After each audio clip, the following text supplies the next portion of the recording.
Novamente voltamos com mais alguns fatos e curiosidades sobre Goblin Slayer que você pode não saber ainda se você apenas viu o anime. Então se prepara, porque hoje você vai descobrir mais sobre aventureiros, os goblins, outras raças e até mesmo este mundo insano onde o anime se passa. Em primeiro lugar, uma ótima maneira de lutar contra goblins seria perto de corpos de água e, claro, jogar eles dentro do rio, do lago ou do oceano, tanto faz onde você esteja, já que goblins não podem nadar, meus amigos. Exatamente, pelo que nos foi passado até agora, os goblins não têm a capacidade de nadar, boiar ou fazer qualquer uma dessas coisas, onde eu não sei se é a falta de músculos nos seus membros ou justamente a falta de coordenação motora que eles não possuem para conseguir nadar, já que até mesmo eu, que sou um humano, não consigo fazer isso, muito menos um goblin conseguiria. Mas sim, goblins não podem nadar, eles simplesmente não conseguem, então lutar contra eles perto da água torna muito mais fácil, afinal é só você os empurrar e então os matar afogados. Em segundo lugar, e na verdade essa é uma correção que eu estou fazendo do último vídeo. No meu último vídeo eu falei que o rei abatedor morreu na fortaleza élfica pelos goblins, onde o dedo que aquele goblin estava mastigando era dele. Mas infelizmente este foi um erro meu, amigos, eu errei ali e hoje estou aqui para corrigir isso. Não foi dessa forma que o Rhea morreu e ele nem participou dessa missão em primeiro lugar. O desfecho do Rhea que eu vou contar agora é um pequeno spoiler, que recomendo você pular um pouco mais pra frente caso não queira ver. Ele morreu para o Goblin Slayer na cidade, quando durante um festival ele tentou atacar a garota da guilda e o próprio Slayer em um ataque surpresa enquanto os dois estavam em um encontro, onde ali é claro o Slayer finalizou ele.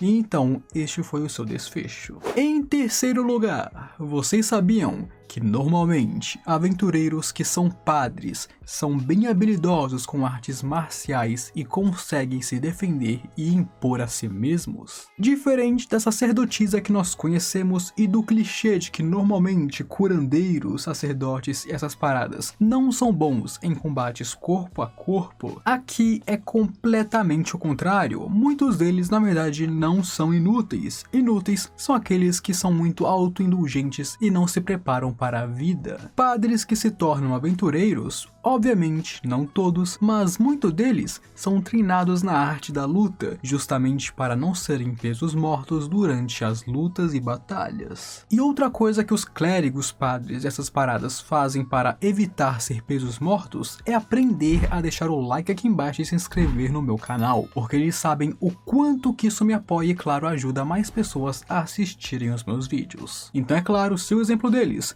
deixa o gostei embaixo, se inscreve no canal e agora de volta para o vídeo. Em quarto lugar, e falando em padres e nesses trabalhos sagrados, eles possuem uma das coisas mais únicas nessa obra, que seriam os milagres. Onde, se você não se lembra ou sabe, os milagres é como eles usam seus poderes divinos dados pelos deuses, onde eles podem criar barreiras, escudos, curar pessoas, névoas, essas paradas. É basicamente usar o poder divino para mudar o mundo, ou pelo menos interagir com o mundo. Neste mundo, os clérigos e padres ganham mais milagres para poderem usar quanto mais a sua fé cresce, sendo completamente proporcional ao quanto você louva o seu Deus. Além disso, padres também podem fazer cerimônias para aprender novos milagres. Essas cerimônias, diga-se de passagem, não faz com que eles possam usar mais milagres por dia, não. Essas cerimônias são para que eles aprendam novos milagres e não usar mais deles por dia. Quantos você pode usar por dia é dito por Deus e claro, depende do quanto que você acredita e louva nele. Em quinto lugar, porém, fazer milagres, embora sejam bem especiais, não é uma tarefa muito fácil de se fazer, amigos. Para conduzir e fazer um milagre, é necessário que essa pessoa meio que ascenda de certa maneira, se entregando nas mãos de Deus, quase juntando a sua alma a divindade, para que assim você possa exercer tal poder para provar que você é digno de tal poder. E obviamente, por ter tal requerimento, nem todo mundo pode se tornar um padre e nem todo mundo pode usar milagres. Em sexto lugar, e embora eu tenha falado sobre aventureiros frequentemente aqui no canal, raramente eu falo sobre outros monstros que não sejam os goblins, certo? Pois bem, além dos goblins, existem muitos monstros neste mundo, até mesmo monstros de altíssimo ranking espalhados por aí. Dentro desse mundo, existem mais de 50 mil tipos de monstros, para vocês terem ideia. Claro, muitos deles são variações de raças, por exemplo, a raça Goblin tem o Goblin Campeão, o Goblin Lord, Xamã,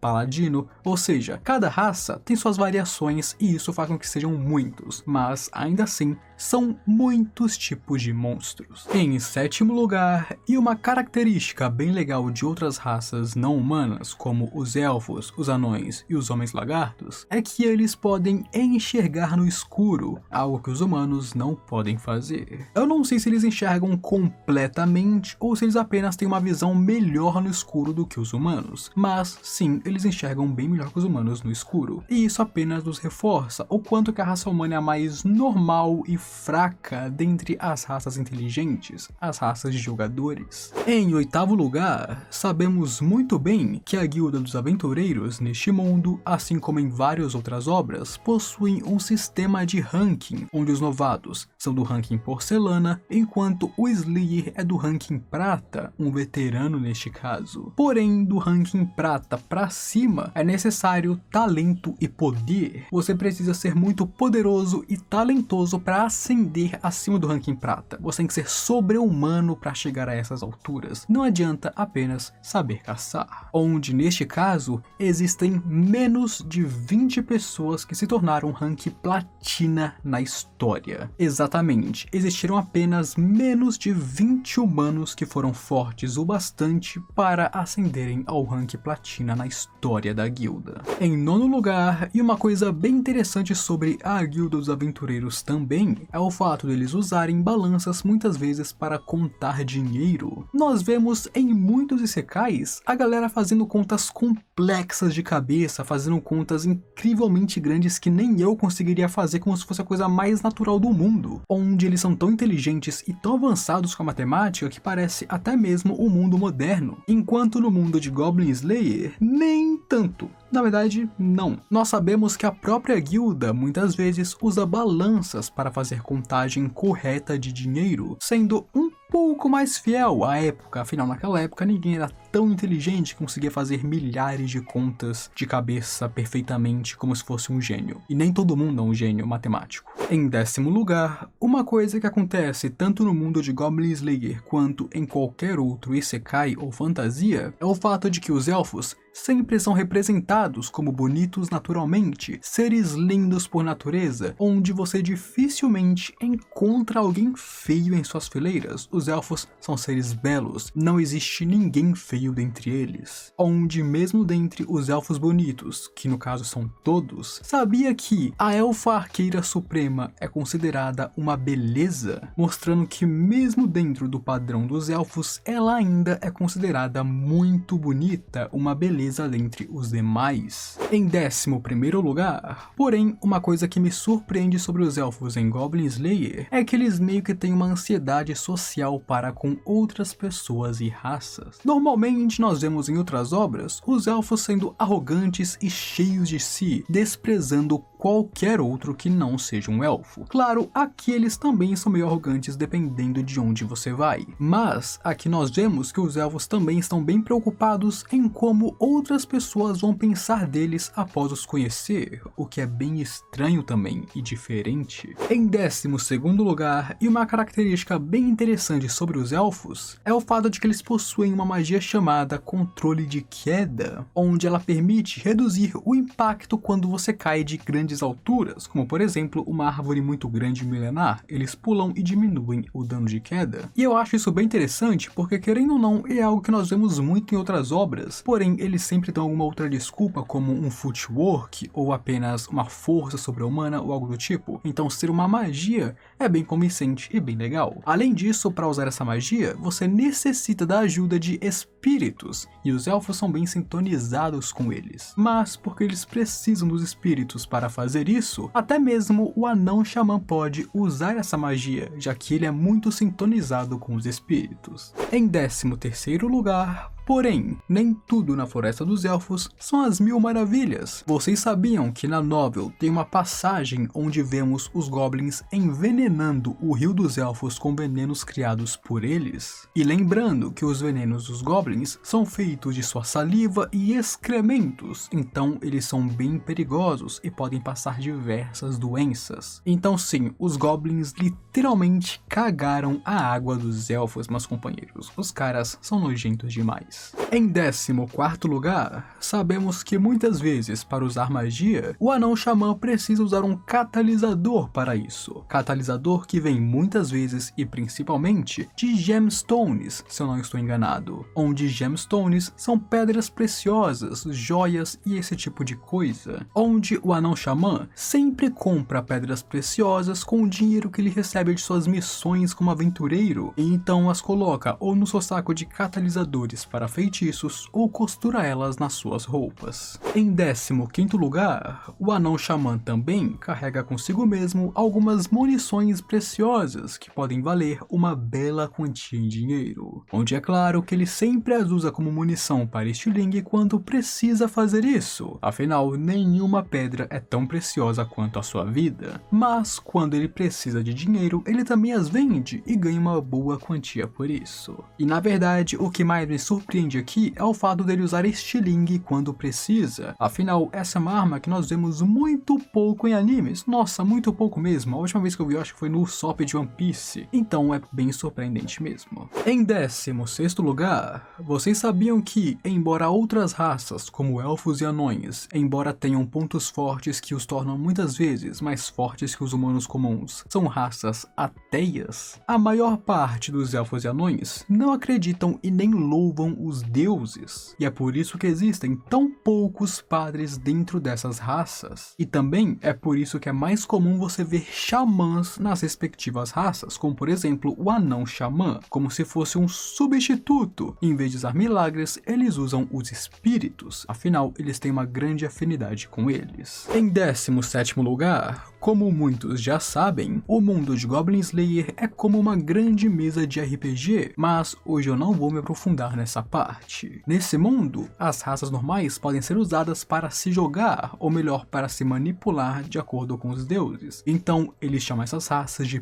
players, enquanto os monstros são chamados por dois nomes, não jogadores e não oradores. Primeiramente, eles não são jogáveis, já que você não pode muito bem controlar suas ações com os dados, e eles também são tomados pelo caos, onde apenas divindades malignas se interessam por eles. Além disso, os monstros também não oram para os deuses para pedir salvação para si mesmos, apenas poder quando eles fazem isso se eles forem capazes. Então, eles não são jogadores porque não dá para jogar com eles, e nem oradores porque eles não oram e pedem salvação aos deuses. Em 18º lugar, que nós sabemos que a sacerdotisa é uma boa pessoa, nós já sabemos. Mas vocês sabiam que ela é boa mesmo dentre aqueles que possuem um bom coração? Após o final de todas e quaisquer batalhas, vocês podem ver a sacerdotisa orando pelas pessoas caídas. Ela sempre vai estar orando pelos mortos, algo que combina bastante com ela, onde ela ora para que eles descansem em paz e reencarnem seguramente. Mas você sabia que ela faz isso até mesmo com os monstros? Tanto que durante aquele ataque que o Goblin Slayer faz à Fortaleza Élfica, aniquilando